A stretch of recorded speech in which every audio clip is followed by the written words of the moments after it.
Hey everybody, it's Walter here with Coastal Caterers. In this video, I'm going to show you how to troubleshoot and fix a gas stove burner that's not igniting.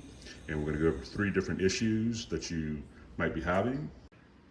So the first issue that we're going to talk about is that your igniter is not clicking, is not making sparks, not doing anything. Well, the first thing you want to do is make sure that your stove is plugged in. You can do that simply by checking the clock. If it's on, your stove is plugged in.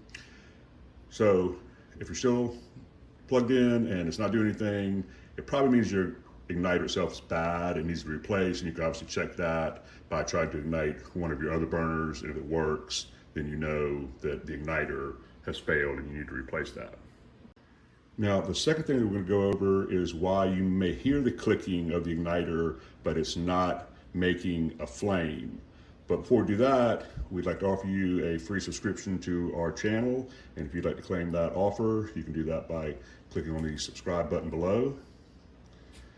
Now, if your igniter is not clicking, it could be 3 different things. And we actually have a video on how to troubleshoot that, and that card is going to come up right now, so you can check that video out. If your igniter is clicking, but you're not getting a flame. So if the igniter is clicking, but you're not getting a flame, that means you probably have a gas flow issue then. And we also have another video on how to troubleshoot gas flow issues if you want to check that out, if you believe that's what your problem is. So if you had a chance to join the channel or give this video a like, we'd appreciate that.